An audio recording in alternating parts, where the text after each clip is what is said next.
Good evening and welcome to Tucker Carlson. Tonight, for a brief and shining moment earlier in the week, the National Press Corps felt a mild pang of conscience for mishandling the Covington High School story so thoroughly. But that moment has passed, just a blip on the screen, and the press is now renewing its attack on that group of high school boys while giving their accusers a pass.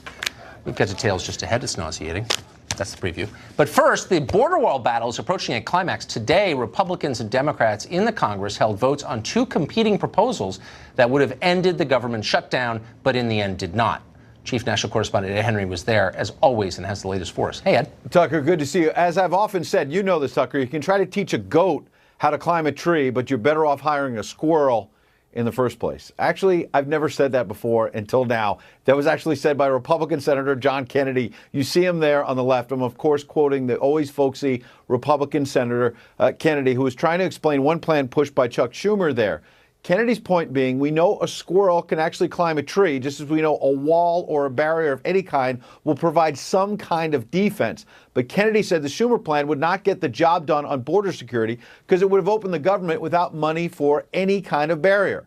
A half dozen Republicans in the Senate broke ranks, including Lisa Murkowski, you see her there, supported the Democratic plan because she said the plan was flawed, but she wants to get the government open, so she supported it anyway. Joe Manchin was the only Democrat who broke with his party. He voted for the Republican plan by Mitch McConnell that would open the government but also fund the wall and make changes to the DACA that not just the president wants, but many Democrats have previously backed. Neither plan, though, got the needed 60 votes, so we're still stuck. So back to Senator Kennedy. He said it's like a scene in the movie Pulp Fiction, where John Travolta, Samuel L. Jackson are driving along. Travolta accidentally shoots a character named Marvin in the back seat. Kennedy said federal workers are innocent and they are caught in the crossfire tonight.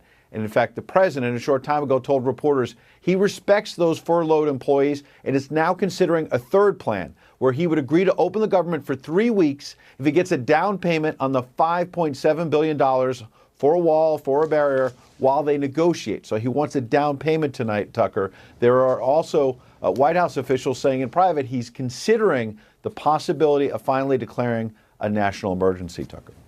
Sounds like we may be getting closer to that moment, Ed. Ed Henry for us. Thank you very much, Ed.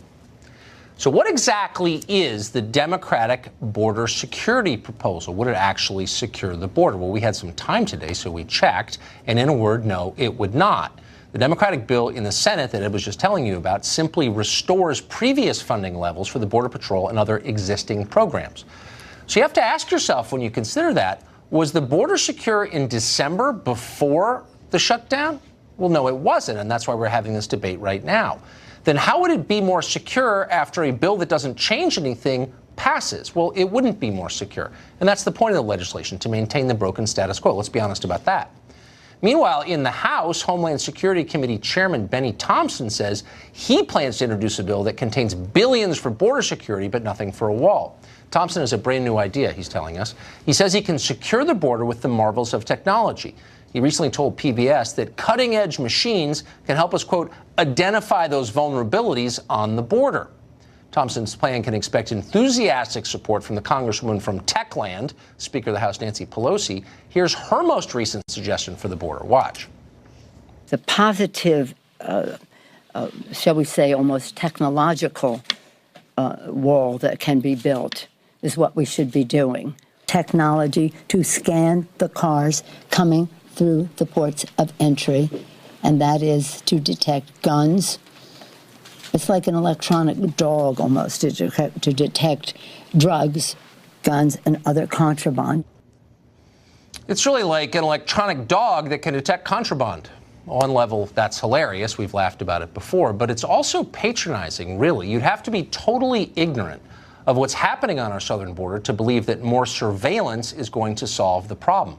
We have an awful lot of surveillance technology there already. We've got drones, cameras, sensors, radar, dirigibles. We have it there in part because the Bush administration put it there. That administration spent more than $1 billion on something called the Secure Border Initiative Network. It used technology to watch about 50 miles of our southern border.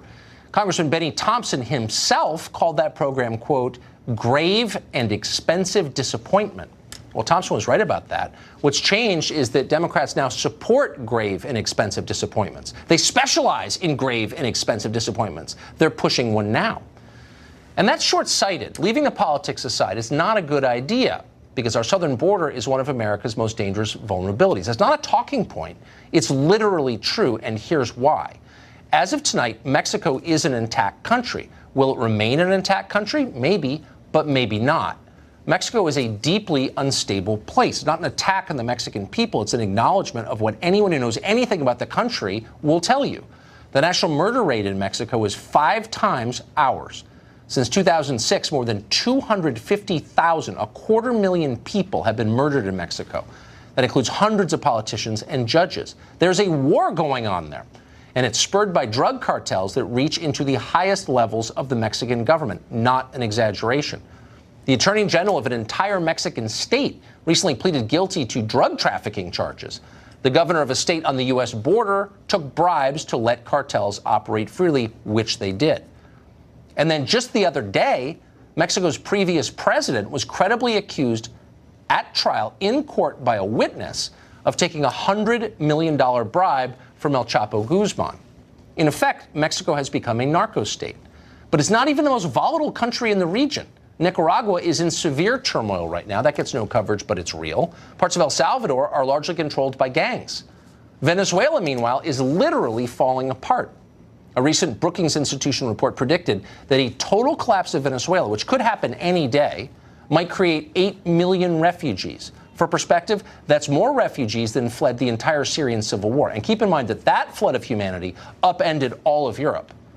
Something similar could easily happen here to us, and it likely will if we ignore the problem, which we are doing. And yet, the position of Democrats in the Congress is that everything is fine, and you're nuts if you disagree. Nothing needs to be done. Well, that's the definition of recklessness. In fact, it's worse than recklessness. It's like letting your kids play in traffic. You wouldn't do that to people you cared about. You'd prevent it from happening. Democrats have become extremists on the question of borders, but you never know that from watching television, reading the paper. The media won't say it. And nor will most Republicans, by the way. Even in the Trump administration, some officials seem intent on making Nancy Pelosi's case for her. The Republicans are the real extremists here. Here's what Commerce Secretary Wilbur Ross said today when he was asked about workers who aren't being paid during the shutdown.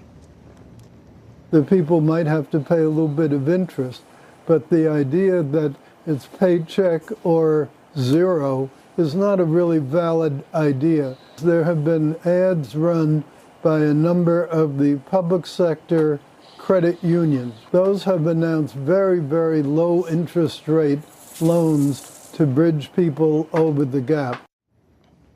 So more debt, more interest payments, that's the solution? No, it's not. Those are the last things that most Americans need. That was an idiotic thing to say. Look for Wilbur Ross's words to be aired every day for the next 3 years on CNN. They know a propaganda win when they see one. And it's a shame. And it's also a distraction because it doesn't change the nature, the fundamental nature of this crisis. Our borders remain vulnerable and the stakes are higher than they have ever been thanks to the chaos just south of them. Leaders who cared about this country would be staying up late trying to fix that problem. Democratic leaders are trying to make it worse. That's the bottom line truth. Enrique Acevedo is an anchor with Univision. He joins us tonight. Enrique, thanks a lot for coming on. So there is actual chaos. I don't need to tell you. You cover the region. In Latin America, in Mexico, it's ongoing. Salvador, it's ongoing. Nicaragua, it's been going on for a little more than a year, about a year. And in Venezuela, it is boiling over. So Brookings says we could have 8 million refugees, which would come not simply to the United States, but to neighboring countries. But a lot of them would come here. A lot of them have come here. So why shouldn't we be taking steps to control our border in the face of a looming threat like that? I think we have for the past half a century, Tucker. The problem here is not border security. The problem is that border enforcement has become the only strategy, not part of a more comprehensive, larger strategy in the U.S. We want to seal the border, but we're really suffocating the border by investing billions of dollars in making it one of the most, I would argue, the most guarded region in the entire world. Just, to take the data, the numbers, our security presence in the U.S.-Mexico border is similar to the one we keep between South and North Korea in terms of manpower. So I would argue that the border is as secure as it's ever been, and we're ready to try to, yes. Okay. I'm just laughing by the. I mean, look, this is cable news. We don't have an hour, but let me just say, if you're interested, if you're watching at home, look up the stats you just heard on Google, and you will see that they are invalid, to put it politely. They can look up the kind of manpower we have at the border. Over 21,000 armed men, military, drones, etc. Look, no one, I think, makes an argument against immigrants. I'm not making an argument against immigrants. I'm for immigrants. But we've got over 20 million in our country whose identities we can't ascertain because they're here illegally. So whatever we're doing is not working. But my point is about what could happen, not what's already happened. 8 million people could be displaced and moving north.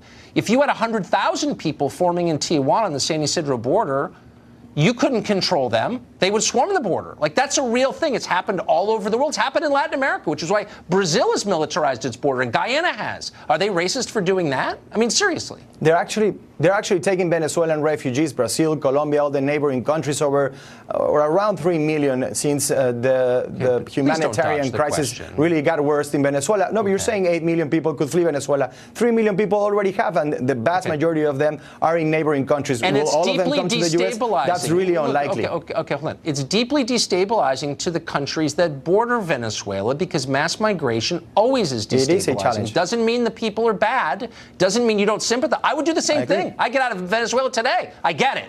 But the bordering countries have a right to determine who comes in because it affects them. Look what's happened to Europe in the wake of the Syrian civil war. So in the face of this, which is happening right now, you and the other lunatics are telling us, oh, it's wrong. It's wrong to secure your border. Like, on what grounds are you saying that exactly? No, I'm saying right now, I've always said this on your show, Tucker. We agree on this. The U.S. has every right to secure its border. Right. I just think we don't agree on this strategy. You want to keep spending billions of dollars in militarizing the border. You want to keep spending billions of dollars in trying to seal the border. I say let's spend more money on the root causes of immigration. Let's spend more money on trying to prepare for the humanitarian crisis we're facing, for the new reasons why people are migrating, like climate change, instead of just focusing on border security. Like, this is the magic solution. Of BS. I can't keep up here. Very quickly, let's just isolate one of the claims you just made, that we need to spend money on the root causes. So the root cause of what I think is imminent emigration from Venezuela here is the collapse of the Venezuelan government. What should we do? That's the root cause. What should we do about that exactly? Seriously. Well, first of all, I think that an important contingent of Venezuelans have come here legally with visas, with. Okay, but please don't dodge the question. You said we need to address the root problem. That's the root problem. The Maduro government is collapsing. Finding a peaceful solution to the conflict in Venezuela is a good first step. What would Today, that be? President Maduro said. Okay, but what can negotiations. We do about it? I know he has been manipulating and abusing negotiations and dialogue for over the past 5 years. Should we send troops there? Now. I don't think a military intervention with a history of... No answer. But look at the history of military interventions in the U.S. You're just talking about Central America right now, about Nicaragua and other countries where most of the refugees are coming from. And that has to do in large part with the history of U.S. intervention in Central America. You have to recognize that. You're undercutting your own argument. You're saying the U.S. has to get involved in these Latin countries in order to prevent... Not militarily, of course not. I don't think militarily. We need to send them more money. We send them a lot of money, and it hasn't helped at all. Okay.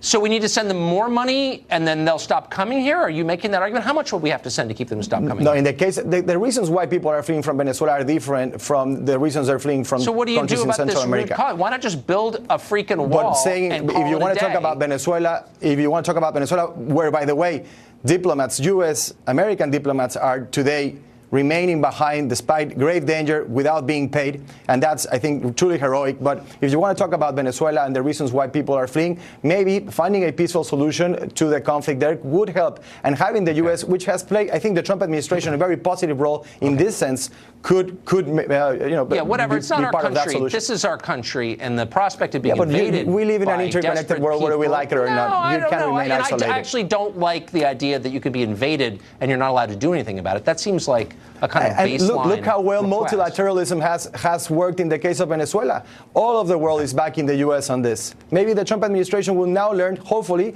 that it works when you're working with partners towards a common goal. I'll get the last word for once. If the rest of the world is backing it, it's got to be bad for us. I think that's a kind of fair assumption. I don't think so. Yeah, I think so. That's Enrique, where we disagree the most. You got the last word. Good job. Thank